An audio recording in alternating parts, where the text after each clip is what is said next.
अस्सलाम वालेकुम everyone, welcome back to green tech solar Pakistan. Fawad, बहुत सारे इश्यूज आ रहे हैं, कंप्लेंट्स आ रही हैं लोगों की कि भाई हाई वोल्टेजेस हो गए हैं, हमारे इन्वर्टर्स काम नहीं कर रहे। स्पेशली ऑन ग्रिड इन्वर्टर्स जो हैं 35 किलोवाट का लगाया था, तो 20 किलोवाट से ऊपर वो अगर उसकी ऑन ग्रिड ऑन करें, उसको नेट मीटरिंग करें तो वो एरर में आ जाता है और वो बंद हो जाता है। ये किस किस्म के इश्यूज आ रहे हैं? क्या ये आने ही थे या ये कोई मतलब इसको हम ठीक कर सकते हैं? इन इश्यूज को सॉल्वेबल प्रॉब्लम है या नहीं? हाँ, इसका जो इशू, अच्छा ठीक है, पहले एक बात ये कि सॉल्व हो सकते हैं कि नहीं, और क्या ये अवॉइड हो सकते थे कि नहीं। तो नंबर वन, सॉल्वेबल ये इस तरह है, जुगाड़ इसके निकाले हुए सब ने, कि वो जो थ्रेशोल्ड लेवल होता है कि हाई वोल्टेज क्या कंसिडर करता है इन्वर्टर को, इन्वर्टर में सेटिंग जाके चेंज कर लेते हैं। बट उसका भी एक अपर थ्रेशोल्ड होता है। ऐसा नहीं होता कि आप अपने इन्वर्टर में 320 वोल्ट का आप अपर थ्रेशोल्ड सेट कर दें और बोले कि वो नेट मीटरिंग 320 वोल्ट तक करता रहे, ग्रिड के बेशक वोल्ट 300 हो तो वो फिर भी नेट मीटरिंग करता रहे। ऐसा सेटिंग नहीं होती, क्योंकि मैन्युफैक्चरर ने भी एक इंटरनेशनल आइटम बनाया है जो इंटरनेशनल प्रोटोकॉल्स को फॉलो करता है। तो स्टैंडर्ड अलाउ नहीं करता कि आप इतना वोल्टेज को रेज करें। जनरली मैक्सिमम जो आपको वोल्टेज मिलता है इन्वर्टर सेटिंग में 260, 265, 270, ये 3 वोल्ट्स हैं जो डिफरेंट इन्वर्टर्स में डिफरेंट वेरिएशन आपको मिलती है। उससे ज़्यादा आप वोल्टेज को रेज नहीं कर सकते। अगर आपकी ग्रिड के वोल्ट उससे भी ऊपर हैं या इसके आसपास हैं तो अगेन आपका जो ऑन ग्रिड इन्वर्टर है वो फॉल्ट मोड पे चला जाता है। ये वैसे ही है जैसे अगर आप 3 फेज़ आ रहे हों, उनमें से एक फेज़ गायब हो जाए तो आपका इन्वर्टर फॉल्ट मोड पे चला जाता है। वो 2 फेज़ पे नेट मीटरिंग नहीं कर रहा होता, क्योंकि उसको तीनों फेज़ चाहिए, तीनों यूनिक फेज़ चाहिए। तो वो जब तक आ रहे होते हैं तो वो नेट मीटरिंग कर रहा होता है। इसी तरह वोल्टेज भी अगर आउट ऑफ रेंज चले जाते हैं, आउट ऑफ रेंज का मतलब है कि वो ओवर वोल्ट या अंडर वोल्ट, दोनों सिनेरियोज में इन्वर्टर फॉल्ट मोड में चले जाता है। तो इसका जो जुगाड़ पाकिस्तान में अभी तक बनाया गया है वो यही है कि जी आप सेटिंग बढ़ा दें और बढ़ा के सेटिंग में आप भी बेचते रहें। वो पहले ये देखना नहीं है कि वो बढ़े क्यों हैं, ये बात तो समझ भी नहीं आनी कि बढ़े क्यों हैं। फिर ये भी नहीं कि वो बढ़ा और नहीं बढ़वाने चाहिए ग्रिड के वोल्टेज, ये भी नहीं बात करनी। बस बात ये करनी है कि आप बस खींच के रखें और आप अपनी सेटिंग बढ़ा लें ताकि ग्रिड के वोल्टेज और बढ़ जाएँ। तो फिर वो आप बढ़ाएंगे तो आपका पड़ोसी भी बढ़ा लेगा, आपके मोहल्ले वाले सारे बढ़ा लेंगे। उसके बाद क्या होगा, फिर वो आउट ऑफ रेंज चले जाएंगे, फिर सबके ऑन ग्रिड इन्वर्टर यूजलेस हो जाएंगे, वो पड़े हुए होंगे, वो काम ही नहीं कर सकते।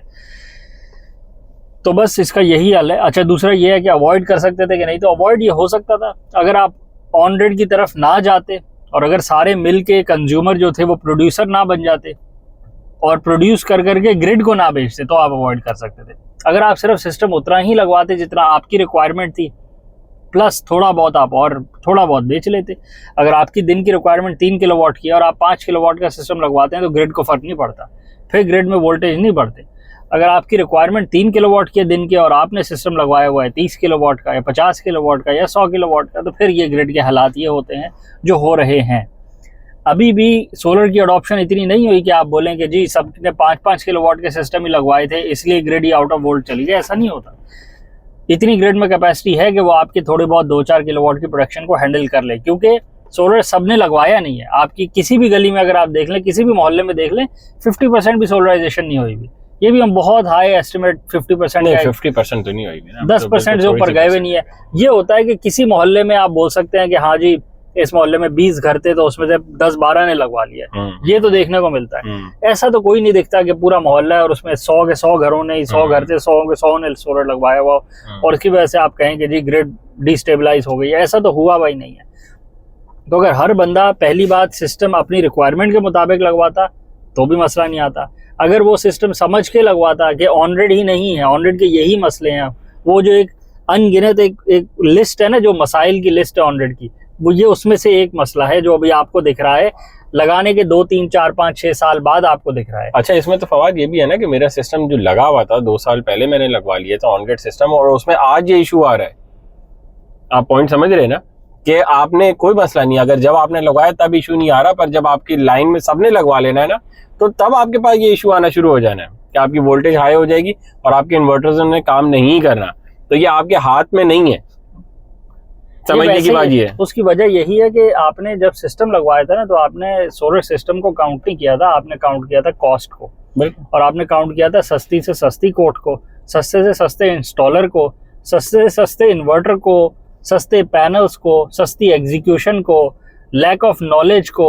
ना आपके पास नॉलेज और ना लगाने वाले के पास। आपके पास तो हो नहीं सकती ना, अगर आपके पास होती तो फिर आप इंस्टॉलर होते हैं, फिर आप कंपनी चला रहे होते। बट अगेन आपने तो किसी की सर्विस ली, तो आपने सर्विस लेते वक्त यही सोचा कि सस्ता लगवा लेते हैं। सस्ते में यही होता है, लगाने वाले को पता नहीं था तो उसने आपको बताना क्या था, क्योंकि पता ना होना और पता होने में फ़र्क होता है। किसी को अगर पता हो तो आपको बता तो देता, और हो सकता है आपके जहन में बात होती कि हाँ ठीक है। पहली बात, सिस्टम को ओवरसाइज करना ही नहीं चाहिए। अगर किसी को ये बात पता होती कि ये ग्रिड के साथ ये हालात होने हैं, सिस्टम उतना लगवाएं, अगर 100 भी लगवाने जितना आप खुद यूज़ कर सकते हैं। अगर ये इन एथिक्स के साथ चलेंगे तो फिर तो ठीक है, ग्रिड में डिस्टेबलाइजेशन नहीं होगी। लेकिन अगर वही हुआ जो पाकिस्तान में हुआ है कि हर बंदे ने बोला है, 10 सेल एजेंट गए हैं, कंपनी चलाने वाले भी सेल्स एजेंट ही हैं और कोई फ़र्क नहीं है, लगाने वाले को सिर्फ प्राइस का फ़र्क पड़ता है, उसको इससे फ़र्क ही नहीं पड़ता।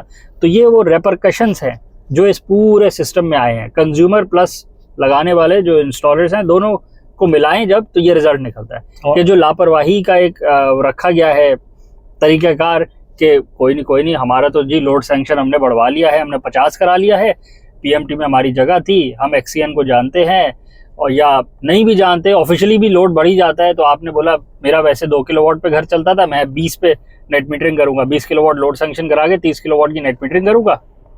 एंड रिजल्ट क्या निकला?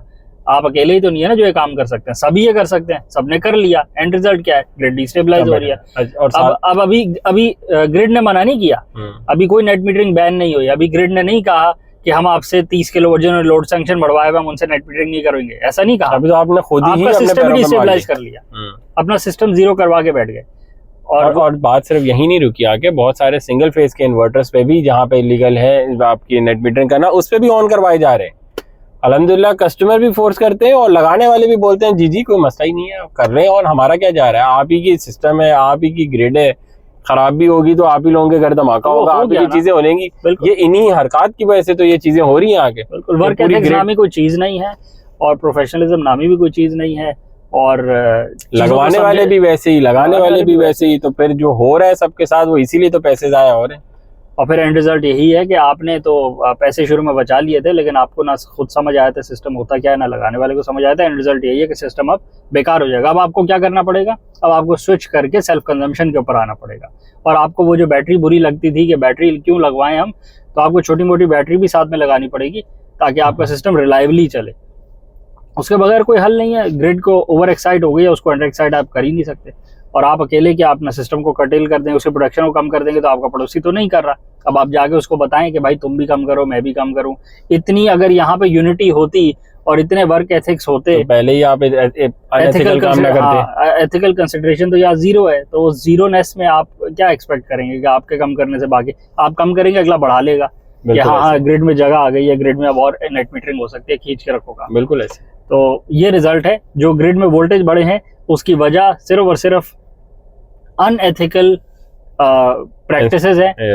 उसमें दोनों की साइड इन्वॉल्व है, कंज्यूमर की भी और लगाने वालों की भी। और उसका नेट रिजल्ट जो निकला है अब वो सारे के सारे भुगतेंगे। वो नेट रिजल्ट ये है कि जो आपने इन्वेस्टमेंट करी थी, अगर आपकी ग्रिड ओवर एक्साइट हो गई है तो आप ऑन ग्रिड सिस्टम को धक्के से नहीं चला सकते कि जी ये अब मेरे कहने पे चल जाए। बस अब वो है, अब उसका हल निकालें, अब उसको सिस्टम को चेंज करें और दूसरा सिस्टम लगवाएं ताकि आप, या फिर अपने सिस्टम को कट करें। 10 किलोवाट का लगाया है तो ट्राई करें 2 किलोवाट पे, हो सकता है थोड़ी देर चल जाए, 6-8 महीने और चल जाए।